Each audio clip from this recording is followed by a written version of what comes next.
नमस्कार, मैं हूं मिलिंद खांडेकर और आप देख रहे हैं न्यूज़ तक। लोकसभा चुनाव से पहले सीए और एनआरसी को लेकर राजनीति तेज हो गई है। पश्चिम बंगाल की मुख्यमंत्री ममता बनर्जी और एआईएमआईएम के अध्यक्ष असदुद्दीन ओवैसी ये आरोप लगा रहे हैं कि सीए और एनआरसी कहीं न कहीं जुड़े हुए हैं और इससे मुसलमानों की नागरिकता पर खतरा मंडरा रहा है।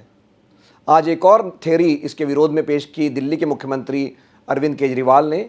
उन्होंने ये कहा कि जो पड़ोसी देश है यानी अफ़गानिस्तान, पाकिस्तान और बांग्लादेश, यहाँ जो अल्पसंख्यक है वो करीब 2 से ढाई करोड़ है और ये अगर भारत में आ जाते हैं इस सीएए के ज़रिए तो हमारे देश में जो लोग हैं उनके रोज़गार की दिक्कत हो जाएगी, हमारे जो संसाधन हैं उन पर उनका अधिकार बन जाएगा।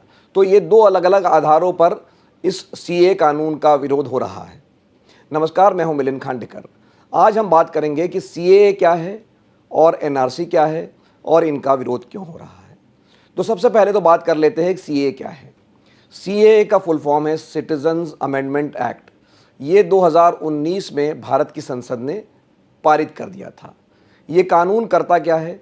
ये कानून भारत के जो 3 पड़ोसी देश हैं, अफ़गानिस्तान, बांग्लादेश और पाकिस्तान, यहाँ रहने वाले जो अल्पसंख्यक है यानी जो समुदाय हैं, हिंदू हैं, जैन है, पारसी है, सिख है, ईसाई है, इन सब को भारत की नागरिकता देता है ये कानून। ऐसे लोग इन देशों के जो मैंने आपको 6 बताए, हिंदू, सिख, ईसाई, पारसी, बौद्ध, जैन, ये जो लोग हैं जो 31 दिसंबर 2014 के पहले भारत आ गए हैं, उनको भारत की नागरिकता मिल सकती है। ये कानून बना था 2019 में। अब आप पूछेंगे कि जब कानून 2019 में बना था तो बवाल 2024 में क्यों हो रहा है? तो इसकी वजह यह है कि उसमें जब 2019 में ये कानून बना तो इसका विरोध हुआ और आपको याद होगा कि दिल्ली के शाहीन बाग में ही एक लंबा धरना चलता रहा।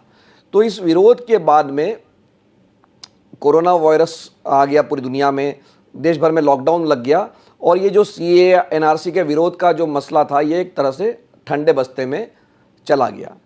अब जबकि लोकसभा चुनाव होने वाले हैं, घोषणा कभी भी हो सकती है, उससे पहले सरकार ने कहा कि हमने जो वादा किया था वो हम निभा रहे हैं और सीए यानी लोगों को नागरिकता कैसे मिलेगी उसके जो नियम है, कानून तो बन गया लेकिन कानून में अमल में लाने के लिए रूल्स की ज़रूरत होती है, नियम की ज़रूरत होती है। तो वो नियम जो है सरकार ने सोमवार को जारी कर दिए। इसके लिए एक पोर्टल बनाया गया है, वेबसाइट बनाई गई है, जहाँ पर ये जो इन देशों के लोग हैं, जो मैंने 6 धर्मों की बात की, वो आके अप्लाई कर सकते हैं ऑनलाइन और जब वो अपनी शर्तें पूरी कर लेंगे तो उनको भारत की नागरिकता मिल जाएगी। तो ये कुल मिलाकर कानून है सीएए का। अब इसको लेकर विरोध क्यों हो रहा है? विरोध हो रहा है कि ममता बनर्जी जो पश्चिम बंगाल की मुख्यमंत्री है, उन्होंने आज भी कहा कि अगर सीएए है तो ज़रूर इसका लिंक एनआरसी से है और ये ज़रूर आपको जो है, जो लोग सीए के लिए अप्लाई करेंगे वो सावधान रहे क्योंकि उनको इलीगल इमिग्रेंट बता दिया जाएगा, उनको डिटेंशन कैंप में बंद कर दिया जाएगा। उन्होंने उदाहरण दिया कि असम में जो एनआरसी हुआ था वहाँ 13 लाख हिंदुओं को नागरिक मानने से भारत का मना कर दिया गया और यही हालत बाकी देश में भी हो सकती है। तो ये डर ममता बनर्जी दिखा रही है। इसी से जुड़ा हुआ जो डर दिखा रहे हैं वो है असदुद्दीन ओवैसी। तो ओवैसी साहब ये कह रहे हैं कि सरकार भले अभी भी कह रही है कि सीएए से एनआरसी का कोई संबंध नहीं है। सरकार बार बार ये कह रही है, गृह मंत्री बार बार ये कह रहे हैं कि जो सीएए है ये किसी की नागरिकता लेने का कानून नहीं है। खास करके मुसलमानों को वो इस तरह से एश्योर कर रहे हैं कि उनकी नागरिकता लेने के लिए कानून नहीं लाया गया है, बल्कि ये कानून लाया गया है जो 3 देशों के अल्पसंख्यक है, जो मैंने जो 6 धर्मों का जिक्र किया, उनको वहाँ पर परेशानी हुई है तो उनको भारत की नागरिकता देने का कानून है। मतलब ये नागरिकता देने के लिए कानून बना है, लेने के लिए बना नहीं है। लेकिन ओवैसी जो है वो एक अपनी जो बात के पक्ष में एक और बात वो रखते हैं कि जब 2019 में संसद में चर्चा हो रही थी तो गृह मंत्री अमित शाह ने कहा था कि कोई सीए कोई बैकडोर नहीं है कि इसके ज़रिए हम एनआरसी लाना चाहते हैं। लेकिन उसी भाषण में उन्होंने एक और बात कही थी कि एनआरसी ज़रूर आएगा। तो ये कब आएगा ये उन्होंने कभी नहीं कहा था, लेकिन ये ज़रूर कहा था कि एनआरसी आएगा। और 2019 में बीजेपी का जो घोषणा पत्र था उसमें भी ये कहा गया था कि देश में जो घुसपैठिए इनकी समस्या से निपटने के लिए फेज्ड मैनर में, मतलब चरणों में एनआरसी लाया जा सकता है। ये वादा था, अमित शाह ने संसद में कहा, बीजेपी ने अपने घोषणा पत्र में कहा, लेकिन ये सरकार ने आज तक एनआरसी लाने की कोई बात नहीं कही है। बल्कि दिसंबर 2019 में ही प्रधानमंत्री नरेंद्र मोदी ने रामलीला मैदान में एक सभा को संबोधित करते हुए कहा था कि भाई एनआरसी यानी नेशनल रजिस्टर ऑफ सिटीजन्स लाने का कोई विचार हमारा नहीं है। हमने सिर्फ असम में इसको लाया है, और असम में भी इसलिए लाया क्योंकि सुप्रीम कोर्ट ने हमको ये करने के लिए आदेश दिया है। तो सरकार लगातार ये खंडन करती रही है कि सीए और एनआरसी का कोई लिंक है या एनआरसी को लाने का हमारा कोई इरादा है। अब हम ये समझ लेते हैं कि आखिर ये एनआरसी चीज़ क्या है, या एनआरसी की इतनी चर्चा हो रही है। तो जैसे मैंने कहा, सीए सिटीजन अमेंडमेंट एक्ट, मतलब जो नागरिकता भारत की मिलती है उसमें वो कैसे मिलेगी, उसके लिए जो नियम और कानून थे उसमें बदलाव करने के लिए कानून 2019 में आया था। एनआरसी जो है, एनआरसी है नेशनल रजिस्टर ऑफ सिटीजन, मतलब एक तरह का रजिस्टर जिसमें जो जो देश के नागरिक हैं उनके नाम लिखे गए हैं। ये रजिस्टर अभी तक भारत में सिर्फ असम में बना है या लागू हुआ है। जो ताज़ा रजिस्टर बना था वो था अगस्त 2019 में जारी हुआ था। ये भी सुप्रीम कोर्ट की देखरेख में ये रजिस्टर बना था कि भाई कौन भारत के असली नागरिक है और कौन लोग हैं जो घुसपैठिए हैं या विदेश से आए हैं। तो इस जो गणना हुई थी असम में, उसमें 3 करोड़ से ज़्यादा लोगों ने भाग लिया था, और फिर भी इसमें 19 लाख लोगों के पास कागज़ नहीं थे या डॉक्यूमेंट्स नहीं थे कि वो साबित कर सके कि वो भारत के नागरिक हैं। तो 19 लाख लोगों को इस जो एनआरसी जो रजिस्टर था असम का, उसमें भारत का नागरिक नहीं माना गया था। और ऐसा कोई ब्रेकअप तो नहीं आया, लेकिन एक अनुमान ये है कि 13 लाख इसमें से हिंदू थे, कि अगर सिर्फ ऐसा नहीं है कि सिर्फ ये सारे के सारे लोग जो है मुसलमान थे। तो यही बात जो ममता बनर्जी जब कह रही है कि 13 लाख लोगों को हिंदुओं को भी नागरिक मानने से मना कर दिया, और वापस अगर एनआरसी पूरे देश में लागू होगा तो यही हाल दोबारा होने वाला है। ये इसका बैकग्राउंड है।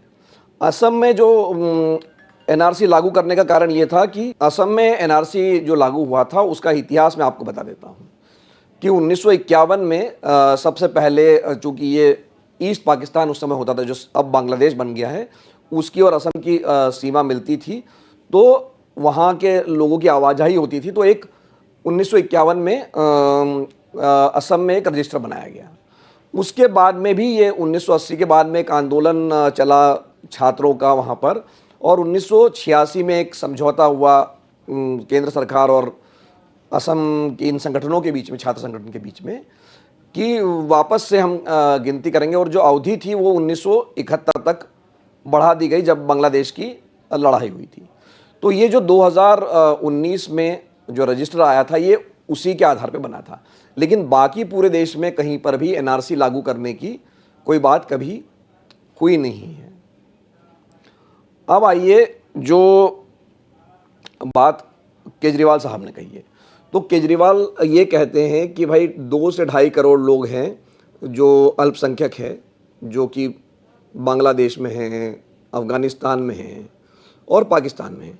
अब ये सब लोग जब यहाँ आ जाएंगे, मतलब भारत में आ जाएंगे, तो हमारे लोगों को वैसे ही नौकरी नहीं मिल रही है, इनका और अधिकार हो जाएगा।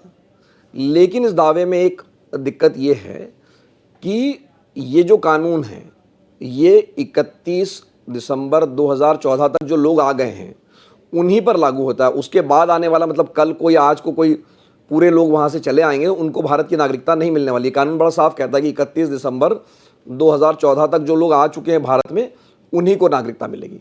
तो ये 2-2.5 हज़ार करोड़ लोगों को रोजगार मिलने की जो बात है या वो उनके भारत आने की बात है, ये सही नहीं लगती है।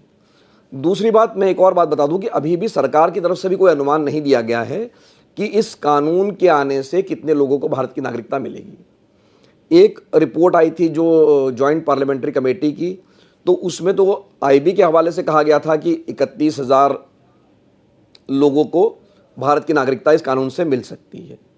एक और डेटा जो इंडिया टुडे मैगजीन ने कलेक्ट किया था, और उन्होंने ये अनुमान लगाया था कि भाई 1971 से लेकर 2011 तक कितने लोग शरणार्थी बन के भारत में आए। हालांकि ये शरणार्थी मतलब ये लीगल माइग्रेंट्स थे। तो वो भी आंकड़ा 18 लाख पर जाता है।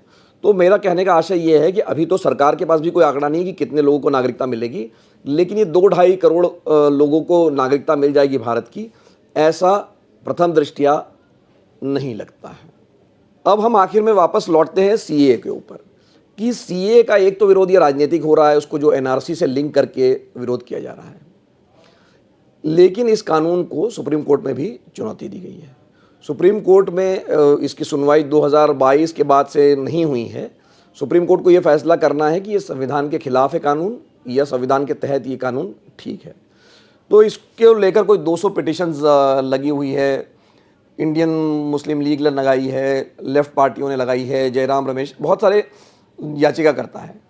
तो इनकी दलील ये है कि भारत का जो संविधान है वो समानता का अधिकार देता है। समानता का मतलब सब नागरिक संविधान की नज़र में बराबर है, और जब आप मुसलमानों को इस लिस्ट से बाहर कर देते हैं जिसमें आप उनको नागरिकता देने वालों में, तो ये आप धर्म के आधार पे भेदभाव कर रहे हैं, जो कि भारत का संविधान अलाउ नहीं करता है। पर ये जो पिटिशन है इस पर अभी तक सुनवाई ही नहीं हुई है। तो 2 बातें हो रही है, एक तो सीए के नियम सरकार ने लागू कर दिए हैं जो 2019 में कानून बना था, और दूसरा ये केस अभी भी पेंडिंग है सुप्रीम कोर्ट में। तो सुप्रीम कोर्ट अगर कल इसको कोई फैसला लेता है कि भाई ये कानून संविधान के हिसाब से नहीं है, तो इन लोगों को नागरिकता मिलना मुश्किल हो सकता है। तो आज मैंने यही बात आपको समझाने की कोशिश की कि जो सीए और एनआरसी को लेकर राजनीति कर रही है, ये मुद्दा आखिर है क्या। मुझे उम्मीद है कि आपके जो सवाल है उसके आपको जवाब मिल गए होंगे। ये वीडियो देखने के लिए आपका बहुत बहुत धन्यवाद।